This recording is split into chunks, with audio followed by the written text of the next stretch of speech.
Hello guys, it's Ben here from Airline2Sim, back again with another vlog. Is this vlog 4 now? Vlog 4! We're on fire, man.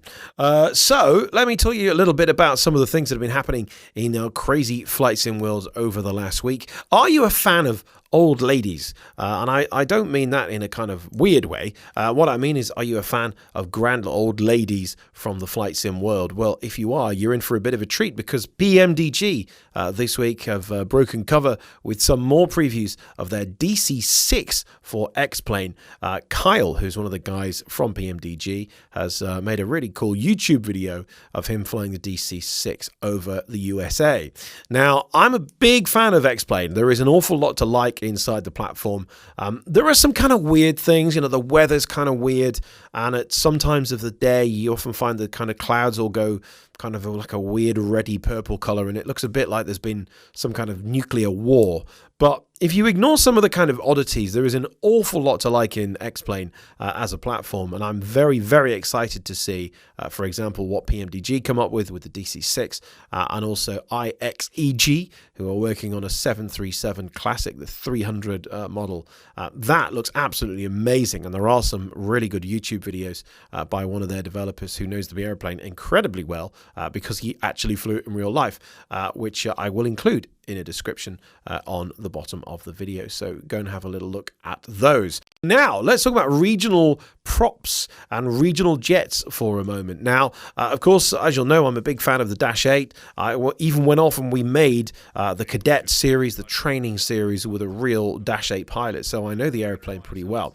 And one of the things I do like about it the most is that you can actually fly it a lot. The Dash 8 in particular is an airplane. It has quite a high workload, that's the one, and it's an airplane that really can bite if you're not thinking about what you're doing with it. And also, if you've just got a few hours to jump on Flight Sim, you can actually get maybe 2 or even 3 sectors done in a Dash 8, while if you were flying a 777, well, you're barely going to be taking your lunch 2.5 or 3 hours into the flight. So you can get a lot more done in the regional stuff, which is why I'm a big fan. Now, you have a bit of a treat on the way, because Majestic themselves, the makers, of course, of the Dash 8 Q400, are coming out with an older version of the Dash 8. This is the Q300, and there have been some pictures published today, more renders of that, and it looks absolutely fantastic. Now, the Q300 doesn't have a completely glass flight deck. It has a partial glass flight deck. It's a little bit more modern than the even older versions, the 200 and the 100. But if you're a bit of a fan of some of the steam-driven dials, then I think there's going to be lots for you to like with the upcoming Q300, which the Majestic guys have promised us will arrive after the latest version of the Q400, which, of course, is the Pro version with the shared cockpit and lots of other bells and whistles. Also, Razbam. Now, these guys have made some interesting aeroplanes. They did the Metroliner. I think that was Razbam, wasn't it? Really, really good aeroplane that probably didn't get an awful lot of attention in the flight sim world, and not deservedly so, I would say. A lot to like in some of their aeroplanes.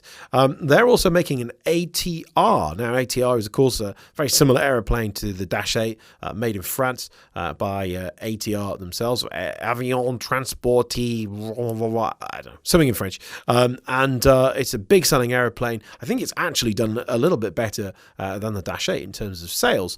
Not one that we've seen in Flight Simulator since the Flight 1 version, which was just done forever ago. That itself was a fantastic simulation in its day, but like the kind of Level D, 767 and others that have come and gone over the years, it's really not one from 2015. It's really one from 2004. So it would be fantastic to have a new version, and hopefully, because of Razbam doing their thing, that's exactly what we'll get. So good luck to the guys. Very excited about that one. Now, let's stay with the regional theme. Aerosoft have once again teasing us mercilessly with more previews of their CRJ, which broke cover recently on the Aerosoft forums. Here are some of the shots. I think these are taken inside P3D by the looks of it. Amazing shots of the exterior and of the flight deck. This looks absolutely fantastic. I'm so excited about this aeroplane. It's not going to be like the Airbus in the sense of some of the systems will be kind of simplified. Apparently, this is a full-on study sim.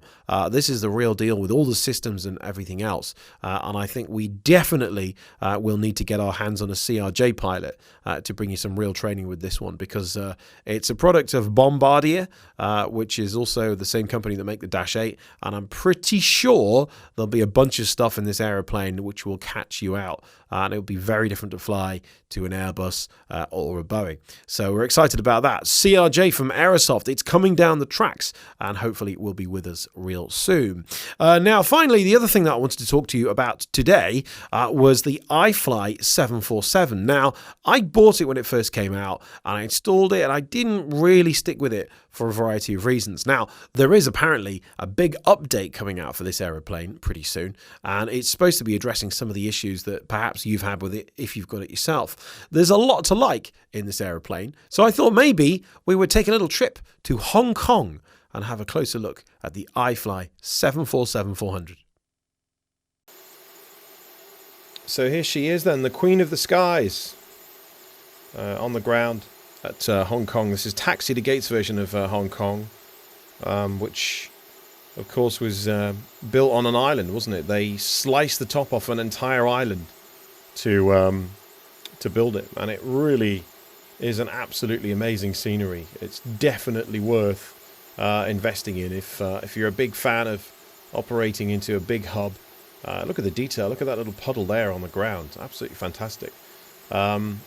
Anyway, we're not really here to look at the airport, although it is probably, I think, worth a quick pan just to have a little look. At the moment, it's dusk, so it is getting a little bit dark, and there's some nice lighting effects. This is just regular old FSX in DX9, so there's nothing very tricksy going on here with the codecs or anything else. It's not prepared. It does look very nice and very good on the frame rates as well. You can operate here and you're not going to worry about lots of stuttering and things like that. However, we are here to have a quick look at the aeroplane. So here she is, the Queen of the Skies, the Boeing 747-400. They only get a couple of liveries installed out of the box with the iFly 747. You get BA and Virgin Atlantic, which seems great if you're British. Not so great if you're from somewhere else. Obviously, BA is still a pretty big operator of the 747, as is Virgin. But, of course, there are lots of other operators. Now, one thing that people said about this particular airplane when it came out, one kind of early criticism of it, was that the exterior model wasn't great, that it did look a bit, I don't know, a bit flat maybe, a bit kind of FS9, which seems to be the kind of go-to insult for the way things look these days. I personally don't think it's that bad. It's not perhaps quite as textured as you would expect from maybe something by PMDG or some of the other aircraft models are out there. Aerosoft, in fact, I think the Airbus is a beautifully modelled airplane on the outside. I kind of see what they mean, but you know what? It ain't that bad at all. And apparently in the upcoming patch, the new version that they're going to be releasing, one thing that they're going to be having a look at is apparently the bump mapping of the exterior model. So that is something that is going to be looked at, and it definitely could do with a little bit of an update. I think in terms of the textures, there's nothing terrible about it, but I definitely think this is something that could always be improved upon. You just get an idea of the size of this aeroplane. I remember talking to Bill. Bill Hagen is a former 747 captain that I talked about in the last vlog. If you want to get Bill's story, then check out our last vlog where we talked about it. And Bill said that it's a breathtaking aeroplane to fly, and it's one that even for the pilots who've flown it for many years, it's still an aeroplane that inspires awe. Just the size of it. He said that when you would sit at the end of the runway and push those 4 big throttles up, the whole aeroplane would shake. He said he felt you had all that power in your hands, these enormous engines from this enormous aeroplane. And of course now, it's been superseded by the A380, which has bigger engines, more power, and is a bigger aeroplane. But I have to be honest, no matter what you feel about the A380 and how clever it is as an aeroplane, it's still an aeroplane that only its mother could love. And when you look at the 747 and what a graceful shape it is, and how amazing it looks as a design, really is an amazing aeroplane. So that's the outside. Let's go and have a look at the business end, huh?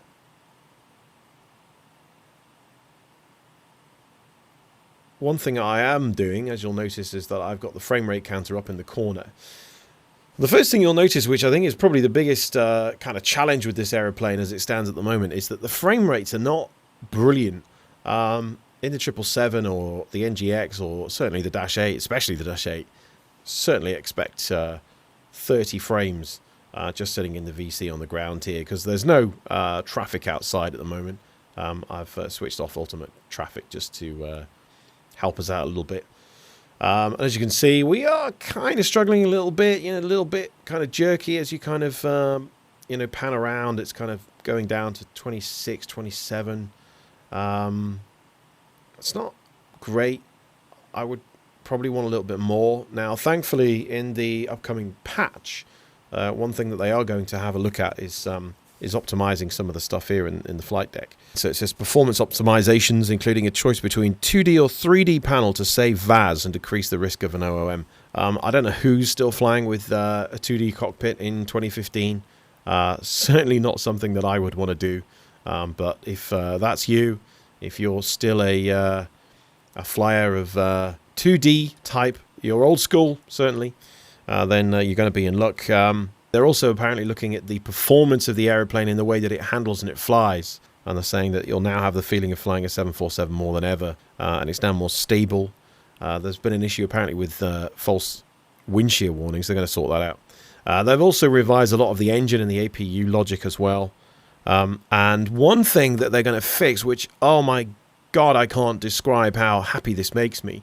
They're going to give the option to be able to mouse scroll in more of the flight deck. Now, at the moment, you can on certain things. So let's say if I want to change the speed, I just sit over the speed, move my mouse wheel, and away it goes. Wonderful, nice, easy way.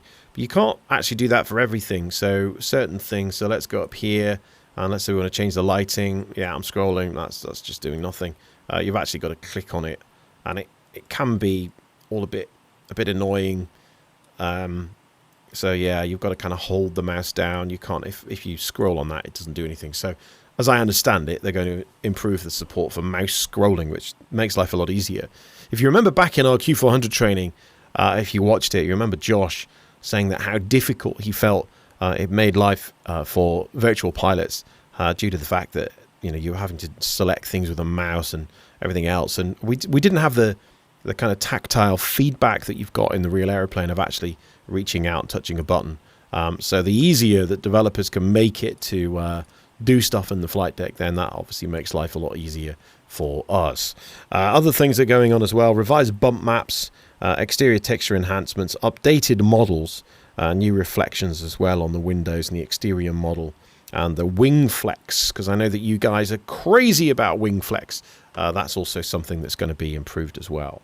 And finally, and I'll tell you what I'm going to do is I'm just going to make the sim a little bit later in the evening just to kind of show you what I mean by this. One thing that this particular airplane is not brilliant for is its selection of night lighting.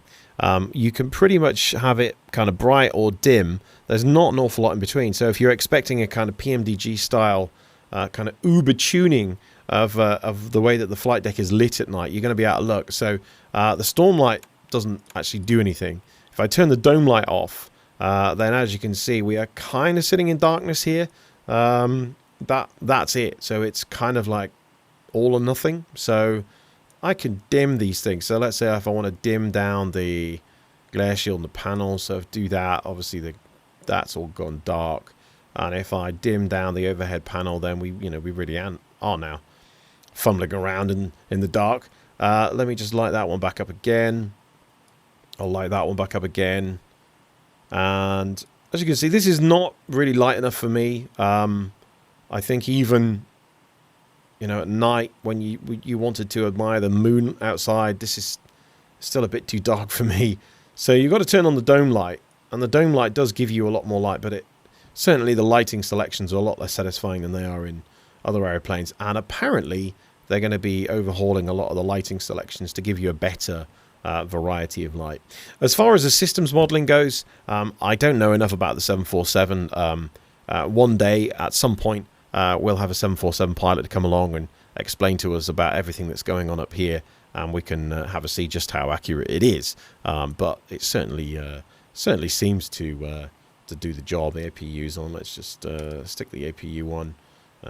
What else can we do? APU. It's a long time since I've flown the 747. I used to fly the PMDG one all the time back in the day, but it's certainly something that see that I'm trying to switch with the mouse, because I'm trying to do that with the mouse and it's not working.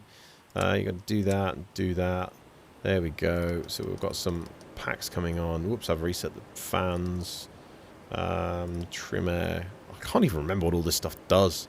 Do we want the isolation valves on at the minute? I don't know whether we do. Anyway, I'm probably blowing up the air conditioning packs, but you get the idea. I mean, it certainly systems-wise, it seems pretty in-depth. And if you're a systems guy, then I think there's plenty in here for you to like. So there we go. iFly 747, quick look around. And there is some improvements coming for it, so we will wait for that. And hopefully the frame rate will be one thing that they're going to fix, because for me, the performance of this particular aeroplane, just in terms of how it performs in the sim, is a little bit under par, and it would be nice if they can get that fixed. So there you go. It's a quick look at the iFly 747-400. Just a few little niggles with the aeroplane, and hopefully they'll be fixed in the upcoming patch. Now, I realise that you're probably a little bit disappointed that we haven't actually flown anywhere in today's vlog. Well, let's fix that. We have the Dash 8 First Officer training course coming down the track pretty soon, and I thought it might be a good idea to maybe after, 6 months, 7 months, finally get back on the horse with the Dash 8, get it reinstalled and take it for a flight. And of course, this being Airline2Sim, we like a challenge. So we thought we'd go to one of the most dangerous places on the planet, and also one of the coldest. Well, hello guys, welcome to the action. We are just overhead the city of Nuuk. I think that's how you pronounce it. It's either Nuuk or Nuuk. Oh, there we go, one to go. Hang on a minute. I need to fly the aeroplane, so let me come back to the sightseeing in a moment.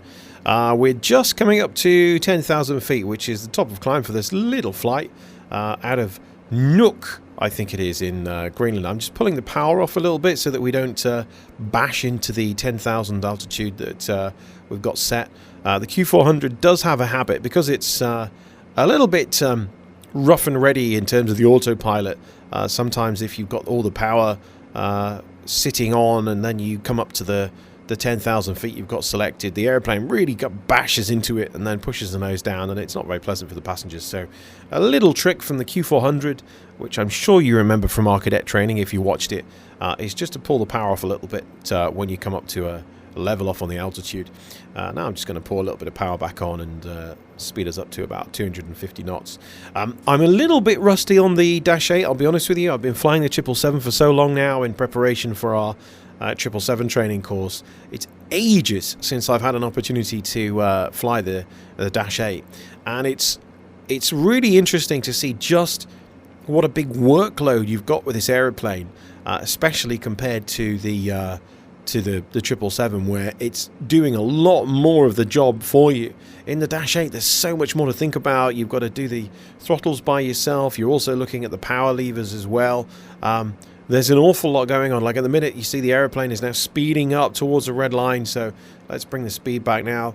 There's a lot of power in the Dash 8. You know, you think, oh, it's just a little turboprop, but there's a lot of power in the Dash 8, and it can get you in trouble really quickly. There's no overspeed protection. It's not like an Airbus. It's not going to save the day. It's just going to overspeed and rip the wings off. It's as simple as that. So you've really got to be on your... you've got to bring your game face with you when you're flying the Dash 8. Now, the other thing that we can do, because we've reached our kind of cruise altitude, if you like, for this little play around we're having here, is just to bring the throttle levers back. You can see here the power levers. We're going to bring those, we're going to bring those back to 850. Now, one thing to bear in mind with the Dash 8 in particular is that if you are trying to fly this with the aid of a mouse, it will probably not end well. You at the very least need something like a CH yoke, which has a couple of levers on it so that you can assign them to the right places, because it's so easy. If you've got your mouse over here, it's so easy to put these back to start feather or fuel off. Now, if you're quick, you can just about jam them back up and save the day. And it has happened in the real aeroplane before now, but it's so easy to do, and it could absolutely ruin your day, especially if you do it at a pretty low altitude. So definitely something to be aware of is if you've got a yoke or a throttle quadrant or something, you really do need that to fly the Dash 8 properly. So let me give you a bit of a sit rep about where we are. If you look outside, you can see this doesn't look like an English summer's day to me. We're actually over Greenland at the moment. We are just overhead, or actually just a little bit past, the city of Nuuk. I think it's Nuuk. I still don't know if I'm pronouncing that correctly. Nuuk. I actually have a Facebook friend who's from Greenland, a guy who's actually building a Dash 8 flight simulator there at the moment. So I think his name's Henrik. So I should probably ask him for some advice on the pronunciation. So if I've got that wrong, I'm really sorry, guys. But as you can see, oh my god, it looks kind of cold down there. This is dawn. What is the time at the minute? It's 1:30 Greenwich Mean Time. Now, I guess in this part of the Atlantic, because what are we? We're kind of to the right of Canada. Then we're a few hours behind, but I imagine the days in January, which is where we are now, we are in January, I think January the 4th. I imagine the days here are pretty short. And the other thing to also consider is, where would you land? I mean, in the Dash 8 flying over the UK, as we did in the Q400 course, you know, if it all goes wrong, you know, you can put a Dash 8 pretty much into anywhere. But God, where would you land if it went wrong? I mean, you know, these are just rocks. It's terrifying. Pretty cold outside, -19, as you can see down there at the bottom of the engine display. So what we're going to do here, just a little fun, little play around in the Dash 8. It's certainly not intended to be a lesson or anything like that. If you want to learn the Dash 8 properly, then you can do that with the Dash 8 course from a real Dash 8 pilot. I am far from one of those. But I thought we might have a little play around. We might have a go at landing at this airport. Now, very short runway. In fact, I'm not even sure in real life that a Dash 8 Q400 could actually land here. It is an airport that is frequented by the Dash 8, the earlier models, the Dash 8 200. I don't even know whether you could get a Q400 in here, because obviously it's a bigger aeroplane with a higher landing weight. It's a bit longer and a bit heavier. I don't know. You can certainly get it stopped. I've had a couple of practice goes, and it's not very pretty, but you can pretty much get it stopped. So anyway, we'll give it a go. Now, what I'm going to do here is I'm just going to flash up on the screen while I'm talking some of the approach charts of this place. Quite difficult to get hold of, actually. They're not listed, sadly, on Navigraph. Navigraph is a fantastic app, by the way. If you haven't got yourself Navigraph, then give your head a little shake and go out and get it. It's absolutely amazing. Essentially, real-life approach charts from a company called Lido, or Lido, I'm not entirely sure how you pronounce that either, and they're Lufthansa systems. And they are essentially the real charts that are used by real airlines, Lufthansa and Emirates and Jet2 and Thompson. They really, really are good. However, sadly, Nuuk is not included amongst them, which is a bit of a shame. But you can find them online if you just Google. The Greenland Aviation Authority actually publishes the approach charts, and although they're not massively clear, they do show you what to do. Now, as you can see, for Nuuk, there are a few different approaches. A couple of them are circling approaches, which frankly look a bit terrifying, and I'm not going to attempt those today. There's also a couple of localizer DME approaches. Now, if you're a bit confused about what a localizer DME approach is, well, think of an ILS. So, here's an ILS chart for a regular airport. Now, imagine this ILS. There are obviously two parts to the approach. There's the glide slope beam, which kind of comes down the sky, and then there's the localizer beam, which kind of fires out from the airport. So as long as you follow these two beams, you've got the glide slope, which is the thing that kind of brings you down the stairs, and then you have the localizer beam, which is the thing that keeps you lined up with the runway. As long as you keep these two beams lined up, then you are golden. Now, with a localizer DME approach, you only have half of the ILS, so you don't have the glide slope bit. So if you think of going back to the going down the stairs analogy, you don't have the handrail to bring you down. You've got to figure out that going down the stairs bit on your own. But what you do have is you still have the localizer, so you still have the thing that actually lines you up with the runway. Now, the other thing that we've got here in Nuuk is an RNAV approach. Now, an RNAV is reasonably complicated. It's kind of based on GPS and the aeroplane knowing where it is in terms of its position in space and time. And what RNAV can do is actually bring you down to within the general area of the airport, in which case you can get yourself visual and you can land. And that's actually what we're going to do. That, in terms of Nuuk, is probably the most straightforward approach. There you go. You can actually see the airport down there and loads of icebergs in the sea. This is what we're actually going to do today. Is we're actually going to crack the RNAV approach, which is reasonably straightforward. And as you can see, the RNAV approach, the action begins at VAPAN. That's where we're going to start it. The IAF, that's the initial approach fix. And then it's going to be heading 320 to Gonen. That's the IF, that's the initial fix. So that's the thing that kind of lines us up with the final approach. And then we're going to descend. We'll be descending all the time. So we start at VAPAN at 5,500 feet, descending down to Gonen at 3,900. Then LTUX, the FAF, the final approach fix, at 2,300 feet. And then all this time on the heading of 030 all the way down to ADM, which is the missed approach point at 680 feet. In fact, we are going to be a little bit higher than that because although I actually think the Dash 8 is a Cat C aeroplane, so I don't actually think we could land here, but we'll just forget about that for the time being. And what we're going to do is we're going to set the minimums to the Cat B minimums, which is 780 feet. So let me just check the minimums in there. 780, kind of fiddly in the Dash 8, 780, there we go. All right, so there's the minimums in. Let's have a little go. We'll see how we get on. First thing we want to do then is to send ourselves down to 5,500 feet. So we've got 5,500 set there. We hit outsell because that is the killer in the Dash 8. In fact, if we're being a really, really, really good boy, then we would actually be pressing outsell before we make the altitude selection. So I'm going to try and remember to do that. Set the barrow. There we go. The standby barrow. One of the little gotcha with the Majestic Dash 8 is that the standby barrow here is not connected to the main one in virtually every other add-on.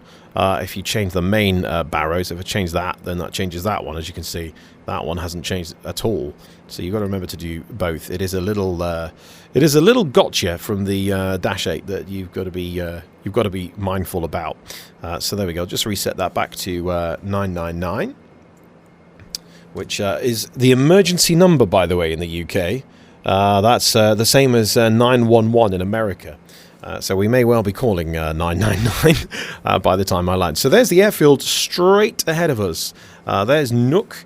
As you can see, the runway is actually built alongside that enormous big mountain, and you get all kinds of terrain warnings and everything else. In fact, I will probably, when we get a little bit closer, I will probably turn the terrain button off. So press this terrain inhibit button, and that will stop the aeroplane. In fact, if you remember, I did that in the Airbus when we came to Paro. I need to stop flying to airports where I need to be turning the terrain button off. I'll just fly somewhere sensible. I'll just fly to London Gatwick, or I'll just fly into Manchester or somewhere nice and flat, somewhere in the middle of Wyoming or somewhere. But it does look very stunning, doesn't it? By the way, just to update you on the scenery that we're running here, obviously this is Nuuk from FSDG, which I think I said earlier on.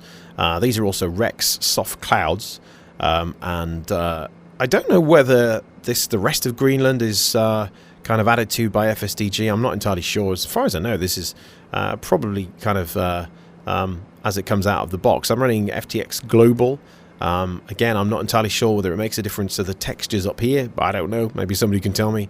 So FTX Global and Vector, but again, I'm guessing there's not a lot of Vector action up here in this part of the world.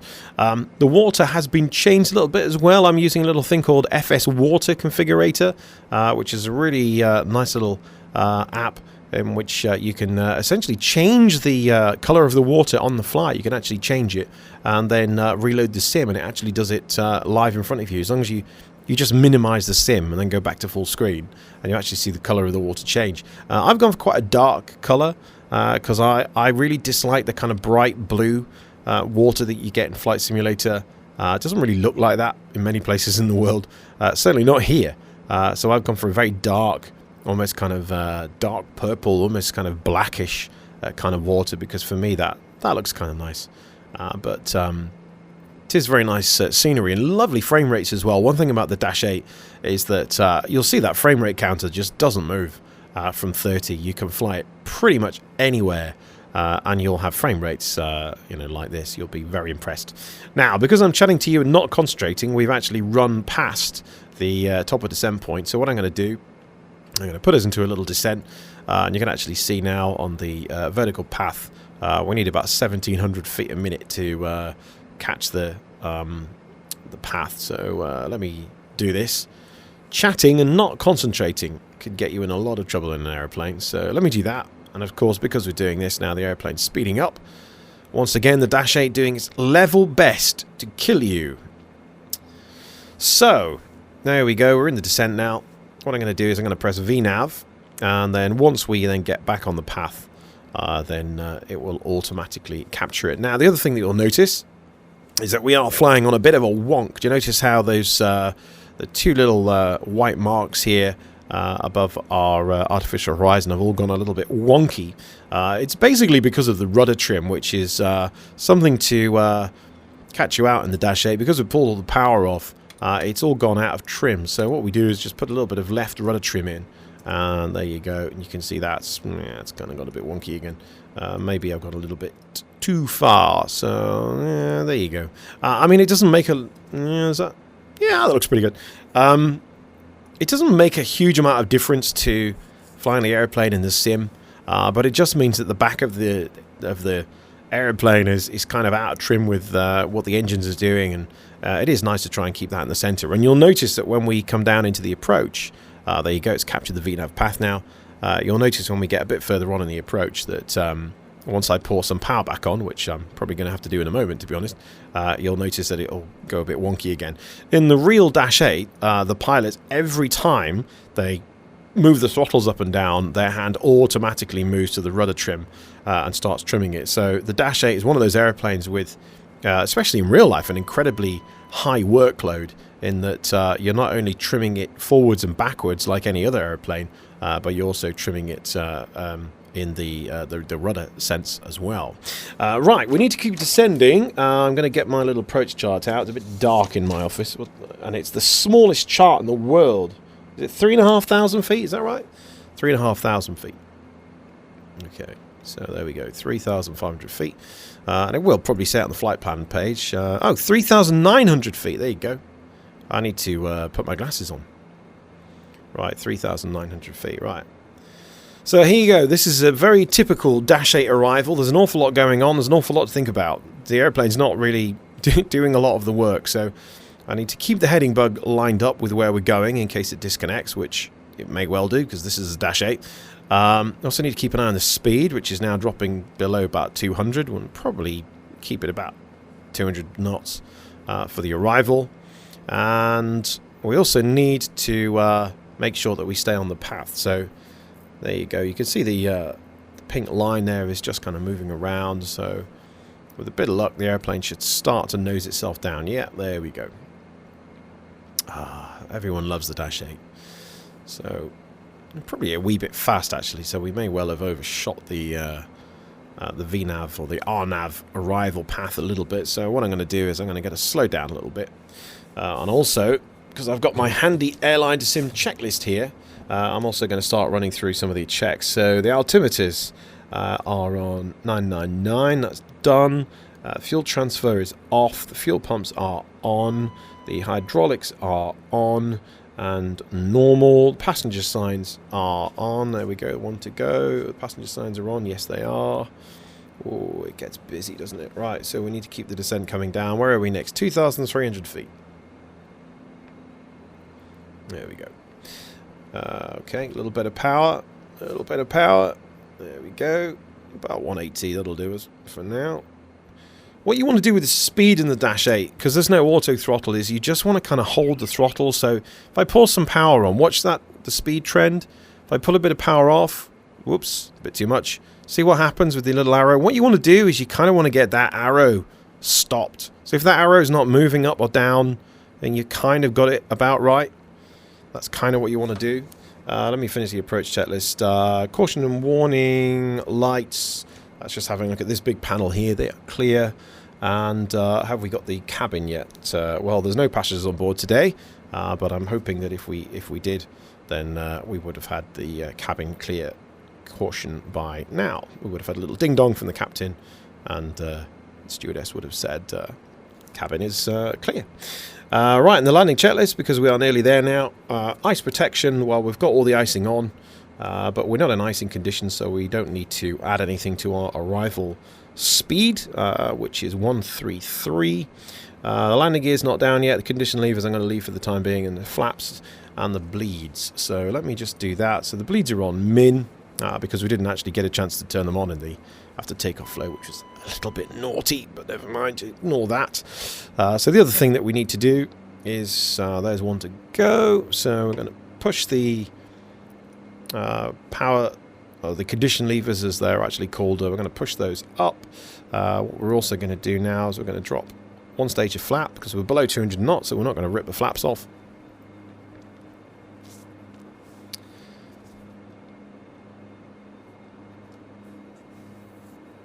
Okay, so there we go. Okay, let's drop the gear.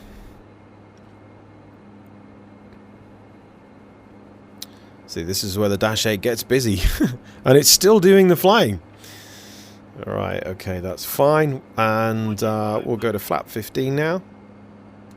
So we go straight to 15. We don't need to bother with 10.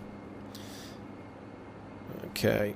Now we want to keep the descent coming all the way down to the minimums, which we said were 780. So there we go. Alt cell. We are getting a tidgy bit. There you go. I've got it back on the VNAV path now. Right. So I'm going to set the flap round to 35. Okay. So we're not in a bad position. You need to just keep an eye on that speed. So there we go. So the speed's on course. We've run the landing checklist. We've done everything else. We're now coming down on the VNAV path. And essentially what we're going to do now is let the aeroplane fly itself. It's the speed getting away. My God. I've forgotten just what a handful this little aeroplane is. Alright, there's the runway off to the side there. And actually we're now dipping down into the reds. So what I'm going to do is I'm going to bring the autopilot out. I'm going to hit standby. That will get rid of all that stuff. I've no idea what the go-around altitude is here. I'm going to say 3,000 feet. We certainly don't want to try and go around if we can help it. Now, I don't really want to get any lower here because, as you can see, I'm already on 3 reds. So what we're going to do is we are visual long before the missed approach point.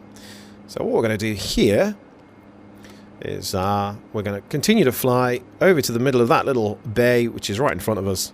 And then we're going to hang a right a little bit. So that, I think, is pretty much us lined up with the runway. So what I want to do is just want to fly level here for a little bit until the pappies come back into view and we get the right kind of landing picture, which hopefully we should get pretty soon. So there we go. Right, there's the whites on the pappy. And things aren't looking too bad. My apologies, by the way, if you can hear a big creak. This is my trusty old CH Products flight sim yoke that is about 15... No, it's not that old. It's about 10 years old, maybe a little bit older, and it's broken several times. But I keep bringing it back because I kind of like it. It kind of feels nice to hold. I did upgrade to a Cytec yoke, but I don't like the... It's got a very strong centering motion in the middle, which I don't really like too much. I kind of like the feeling of my old yoke. So my apologies, I'm just trying to get the viewpoint right, so apologies. All right, we're getting a little bit high, so we need to drift down a little bit, bring a little bit of power off. There we go, that's looking a bit better now. Right, so now, all it is a case of is just keeping things, again, we've just drifted a little bit high. So it's just keeping the power under control and getting it down. It's a very, very, very, very short runway, so don't expect this to be a very attractive landing at all. Also bear in mind that I haven't actually flown the Dash 8 in probably about 7 months, and this is probably my, I don't know, third go at landing, so don't expect this to be a masterclass in landing a Dash 8. Although saying that, if you've ever been on a real one, then you'll probably have whoop, there we go. You'll probably have witnessed a similar kind of thing. Right, we're getting a little bit of wind shear now. You can see some little cars there off to the right hand side. It is a little bit bumpy. There we go. All right, so you see the runway's all a bit icy. All right. Okay, we just want to kind of keep it. We want to aim for the touchdown zone, which is more or less where the pappies are. So. Okay.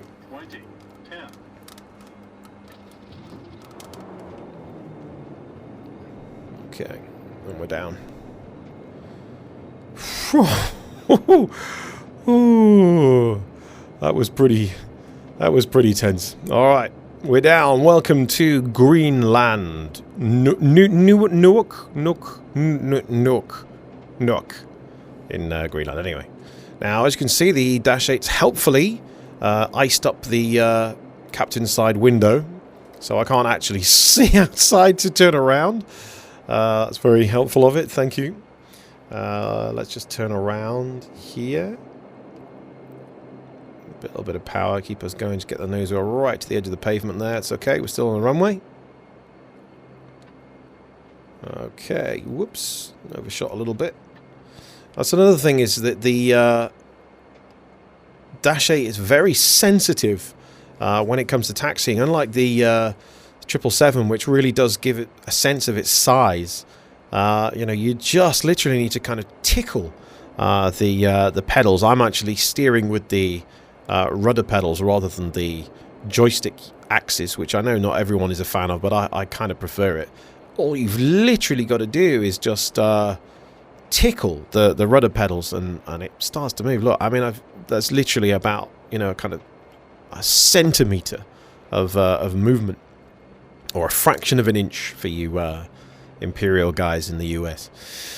Okay, so normally now I think we'd start thinking about doing the landing flows and stuff like that, but what I'm going to do is just do a couple of the basic things. So we'll pop those down, we'll bring the flaps all the way up,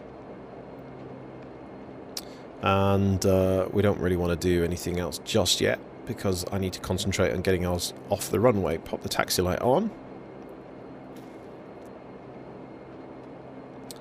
Taxi light, by the way, for certainly the regional airline in which we kind of borrowed the standard operating procedures for the Dash 8 course, they tend to use the taxi light as a bit of a kind of visual reminder of being cleared to land or not. So they tend to turn it off when they're taking off, and they tend to stick it on again when they're cleared to land at the other end. So if you want to use it that way, then that's up to you. But you really only need the taxi light when you're actually off the runway officially.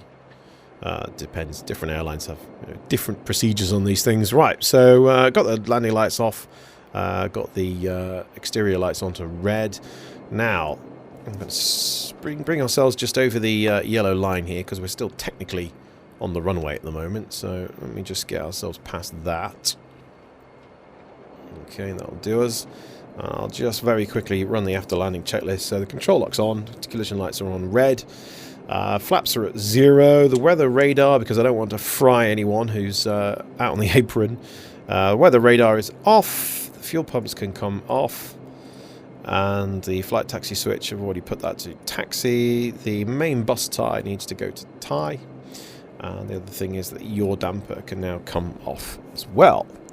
Right, now, this is helpful. This is very... I wonder if the real Dash 8 does this. I mean, I suppose it does. If the Majestic guys put it in, then the real one must do this. But it makes it very difficult to taxi. You can't actually see where you're going. I suppose in the real world you could put your hand on there and just kind of rub it. But obviously we can't really do that in the flight sim world. So I'll tell you what I'm going to do. Is I'm going to just follow this yellow line here that I can just about see out of the corner of my... Oops! Just about see out the corner of my eye. And we're just going to turn left here. I have a feeling at Nuuk that there's no pushback. I think it's one of those places where you you kind of turn around, you do that whole kind of sharp kind of turn thing. So I'm going to kind of attempt to do that. I've probably missed the white line, but anyway, never mind.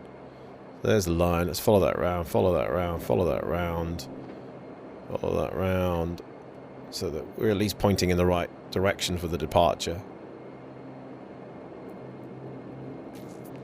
Alright, that'll do. And park brake on.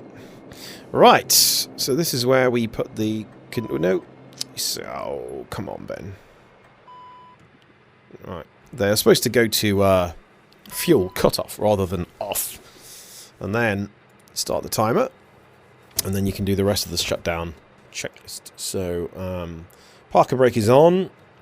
Hydraulic pumps PTU, they come off. Power condition levers, disc start feather, we've already done that. Turn the nose wheel steering off. Weather radar, we've turned off. Transponder and TCAS, just hold that down. The bleeds are on min. You can actually turn the bleeds themselves off now. So there you go. That's 30 seconds. So now they can go to fuel off. Again, it's really quite tricky, even with the throttle quadrant I've got set up here.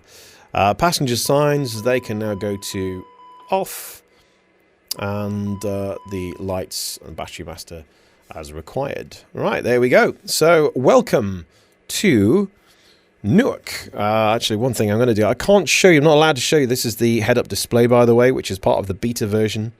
I'm not allowed to show you that, unfortunately, so please don't ask for me to show you that, because I cannot. Right, I'm just going to turn off all of the heating. Very easy to leave the windshield heating on, or the pitos heated up as well on the ground, which is quite naughty. If someone touches them, they could get themselves burnt. So what I'm going to do now is just going to reset these. It's kind of bad form inside the flight deck to have lots of cautions flashing and stuff away. So if you ever see a caution, then you need to jump on it and get it cleared. So for example, this message here, we'll get rid of that. Okay, so we are here in Nuuk. Let's go and have a look around. So that sound you can hear is the APU being started, because the Dash 8 batteries don't last very long. If you run it on the battery for more than a couple of minutes, then you ain't going to have much of a battery left. And I would imagine in the temperatures that we've got today here on the ground in Nuuk, they're not going to last very long. So you do need to get the APU started, which I've just done. So there we go. That's also generated some more caution. So we'll jump on that. And to start the APU, we just hit Gen. And then hit the bleed air button, and that's going to keep our virtual passengers nice and cool. So here's Nuuk. It looks cold. It's Dash 8 there in for some maintenance, which if you've ever worked with the Dash 8 before won't come as any surprise. I'll tell you what I do really like is the way that they've actually... Look at the way that the sun glints on this icy apron. Look at it. I mean, it does. You could imagine that if you stepped on that, you'd be slipping over in no time. It's really nicely done. And then, obviously, then we can have a look a bit further afield. So if we raise up our viewpoint, So if we jump in our virtual drone, no one's ever thought of a little drone, have they, for Flight Sim yet? That's kind of what EasyDock is, I suppose.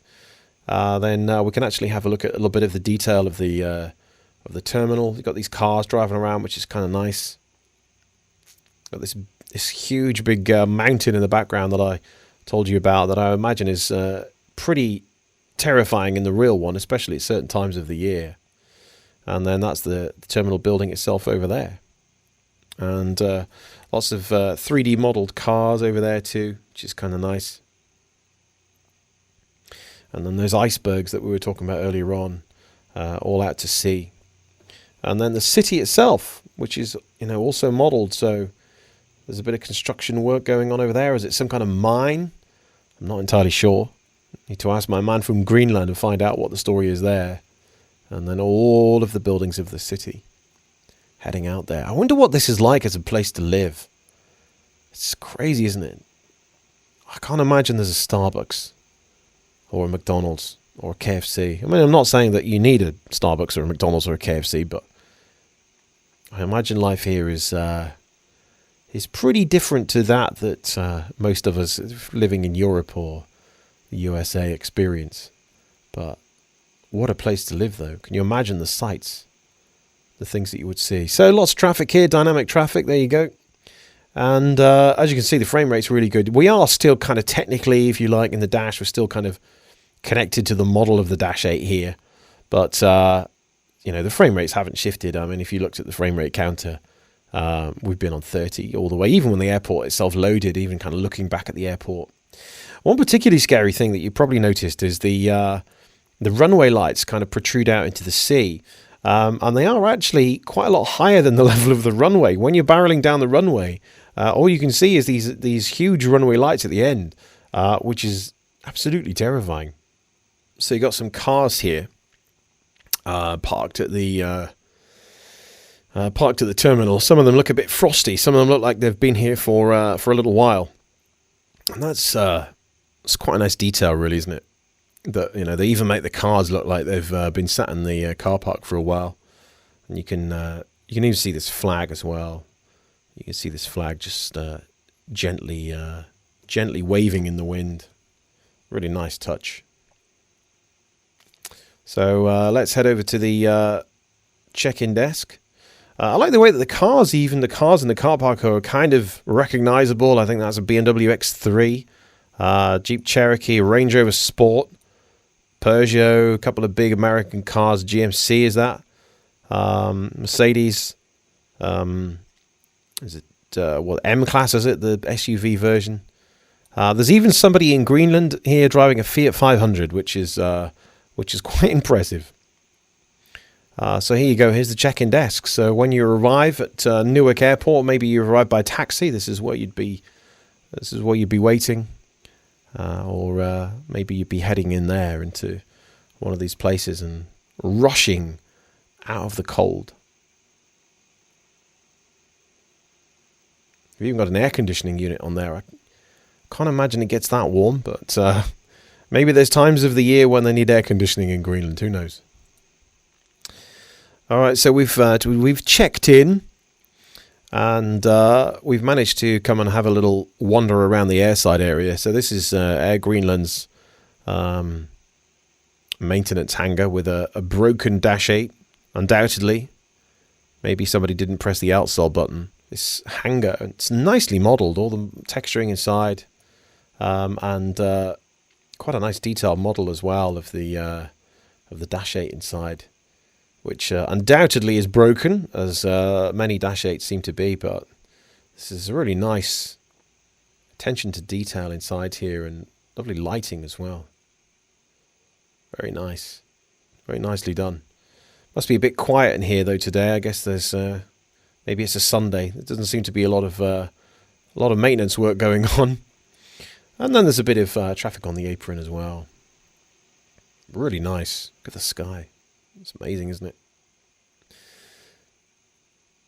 There are those moments when, Flight Sim, it really just amazes you with, what it's capable of and what it's able to look like. This is a game that's, nearly 10 years old now. yet it does still have the ability to come up with some really quite breathtaking visuals. So there we go, guys. There's a quick landing for you at the airport at Nuuk in Greenland in the Majestic Dash 8 Q400. So if you want to grab the Dash 8, you can get it from here. If you want to grab Nuuk, you can get it from here. And I'm also running Rex here as well with Active Sky Next handling the weather. And you can get these from these places too. All right, guys, it's been a lot of fun. And I hope you'll join me for another vlog sometime real soon. Take care. Bye-bye.